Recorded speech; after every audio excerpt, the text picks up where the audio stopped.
서로 맞지 않는 경우가 꽤 많이 있거든요. 근데 그 경우에 몰래 만나는 게 아니라 허용을 해달라 이렇게 요구하는 경우도 있었고요.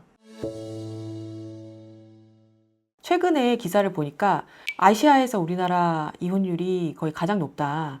최근에 좀 여러 가지 변화가 있어서 그런 게 아닐까 이런 생각이 들었습니다. 개인적인 성향의 변화, 그리고 사회적인 환경의 변화, 사회적인 인식의 변화, 이런 세 가지 요소가 좀 복합적으로 작용을 하고 있는 것 같습니다.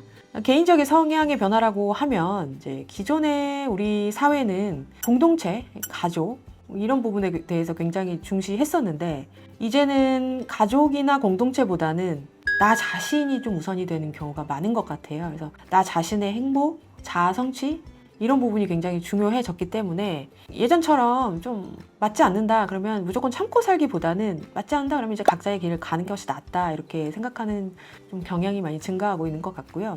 그리고 사회적인 환경의 변화라고 한다면 좀 옛날 얘기긴 한데 이제 어르신들은 결혼을 할 때 부모님이 정해준 사람과 심지어 얼굴도 보지 않고 결혼을 하는 경우도 꽤 있었는데 일단 정해진 대로 그냥 이게 나의 운명인가 보다 이렇게 해서 결혼을 해서 평생 살아가는 경우가 많이 있었죠. 그런데 최근에는 이성을 만날 수 있는 기회가 굉장히 늘어나고 있잖아요. SNS나 뭐 데이팅 어플리케이션이나 마음 먹으면 굉장히 다양한 이성을 만날 수 있기 때문에 아, 이 사람하고 맞지 않다. 그러면 그냥 다른 사람 만나면 되지. 라고 생각을 하면서 만남과 헤어짐에 대한 부담감이나 이런 부분이 예전에 비해서는 많이 줄어든 것 같아요. 그리고 사회적인 인식의 변화에 대해서 좀 말씀을 드리면 옛날에는 이혼이라고 하면 굉장히 좀 수치스러운 일로 여겨지는 경우가 많이 있었죠. 옛날에는 아예 한동안 방송 출연 좀 어렵고 그런 과정까지 있었다고 하더라고요. 근데 최근에 보시면 알겠지만 예능 프로그램도 이혼을 소재로 해서 하는 예능 프로그램이 굉장히 많아졌거든요. 그래서 이혼을 했다라는 소식을 듣고 크게 놀라거나 이러기보다는 아, 그런 뭐 무슨 사정이 있었겠거니 이렇게 생각을 하는 경우도 많고 심지어는 이제 예능 프로그램에서 이혼을 조금 유머의 소재로 많이 사용을 하기도 합니다. 그래서 최근에 그냥 돌싱이라고 편하게 부르죠. 이혼이라는 게 일어나서는 안 될 일이라고 생각하기보다는 안 맞으면 헤어질 수 있지. 조금 더 관대한 시각이 생기다 보니까 그런 부분이 모두 복합적으로 작용을 해서 이혼율이 높아지고 있는 것이 아닌가 그런 생각이 듭니다. 요즘에 그러면 데이팅 어플리케이션을 만났다가 네. 헤어진 이런 사례가 심심치 않게 볼 수 있어요. 그런데 문제는 그렇게 만나서 잘 사시면은 괜찮은데 한쪽이 그 어플리케이션을 예전에 사용하던 버릇을 버리지 못하고 결혼 후에도 그 어플리케이션을 통해서 계속 다른 인성을 만나고자 하는 좀 그런 경우가 있거든요. 뭐 데이트 어플로 만났는데 잘 살고 계시는 분은 변호사님 있지 않을까요? 저한테 찾아오시는 분들은 다 이혼하려고 찾아오시는 분들이니까.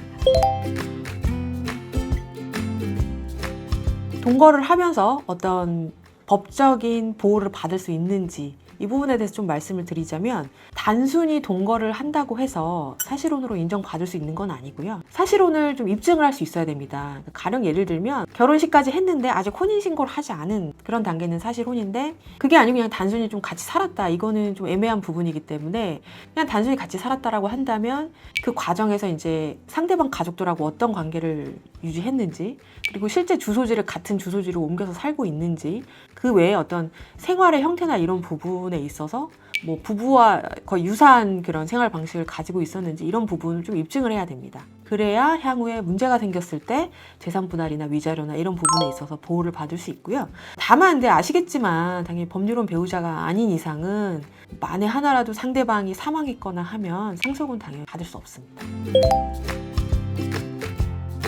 사실 저도 이제 심리 전문가는 아니어서 어떤 사람이 좋다 이렇게까지는 말씀드리긴 어려울 것 같고요.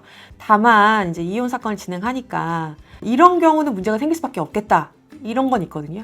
일단 거짓말을 하는 사람, 폭력적인 성향을 드러내는 사람, 좀 실증을 잘 내고 감정 기복이 심한 사람 이런 사람은 좀 피하는 게 좋을 것 같아요. 제가 예전에 상담을 한 케이스였는데 배우자가 알고 보니까 나이도 속이고 직장도 속이고 학력도 속이고 다 속인 거예요. 그래서 알고 보니까 나이를 거의 10살 어린 걸로 얘기를 한 거죠. 거짓말을 하는 사람의 특징이 뭐냐면 그 거짓말이 드러났다. 그래서 이 부분에 대해서 지적을 하면 계속해서 이상한 또 핑계를 대면서 더 거짓말을 하게 되는 거죠. 나이가 지금 이게 이렇게 차이가 나는데 이게 어떻게 된 거냐라고 물어보니까 출생신고가 잘못돼서 더 나이가 많게 신고가 됐다라고 얘기를 했다는 거예요. 근데 이게 너무 황당한 게 이 옛날에는 이제 아이를 낳으면 아이가 좀 죽는 경우가 많이 있어서 출생신고를 좀 늦게 하기도 하죠. 근데 이건 반대잖아요. 태어났는데 나이를 더 많게 하는 경우는 사실 없거든요. 근데 이게 한 가지만 거짓말한 게 아니라 이런 사람들은 다 얘기한 거 보면 진실이 없어요. 거짓말을 하는 사람은 당연히 피해야 되는데 그냥 그런가 보다 그러려니 하고 그냥 좀 인정을 하다 보면 그 거짓말에 계속 휘말릴 수가 있거든요. 이런 부분은 처음에 거짓말했다는 게 감지가 되면 일단은 관계를 정리하는 게 좋다는 생각이 들고요. 그리고 그 외에 어떤 폭력적인 성향이나 뭐 이런 부분은 뭐 말씀을 안 드려도 아시겠지만 결혼하기 전부터 문제적인 성향을 보이다가 결혼 후에 그게 더 심화돼서 결국엔 이혼을 선택하는 경우가 대부분이거든요. 그러니까 예를 들면 결혼하기 전에 굉장히 폭언을 하거나 아니면 폭력적인 행태를 보이거나 뭐 심지어는 뭐 자살하겠다라고 협박을 하거나 극단적인 그런 행동을 보이는 경우가 있어요. 그런 행동을 좀 한 번이라도 보였다면 사실 그때 정리를 하는 게 맞다라는 생각이 들거든요. 더 나아지겠거니 하고 그 부분을 계속 끌고 나가면 나아지기보다는 이제 관계가 길어질수록 더 악화되는 경우가 많고 더 큰 문제는 이제 아이가 태어났을 때 아이한테도 그런 성향을 보일 수가 있거든요. 그리고 좀 실증을 잘 내고 감정 기복이 심하다 이런 부분은 결혼은 생활을 같이 하는 거기 때문에 일상이 지속이 되면 어느 순간에는 단조롭고 지겨울 수밖에 없는데 그 과정을 그냥 잘 넘기는 게 아니라 나 실증 나. 그 새로운 사람 또 만나고 싶어. 뭔가 짜릿한 게 필요해. 그러니까 이런 거를 지나치게 추구하는 사람의 경우에는 또 바람을 피거나 문제적인 행동을 할 가능성이 높다는 거죠. 일단 말씀드릴 수 있는 부분은 이 정도일 것 같습니다. 바로 이혼하세요 라고 얘기는 하진 않거든요. 결심이 서서 오신 분도 있고 아직은 좀 결심이 확실히 서지 않은 분들도 있는데 결심이 서셔서 지금 뭐 바로 진행하겠다는 분들하고 그냥 진행을 하면 되는데 그게 아니고 좀 그 중간지대에 있는 분들하고는 말씀을 나눠보고 어떤 부분에서 좀 개선이 될 여지가 있다라고 한다면 저는 일단은 부부 상담 받아보시라는 말씀 드리긴 하거든요.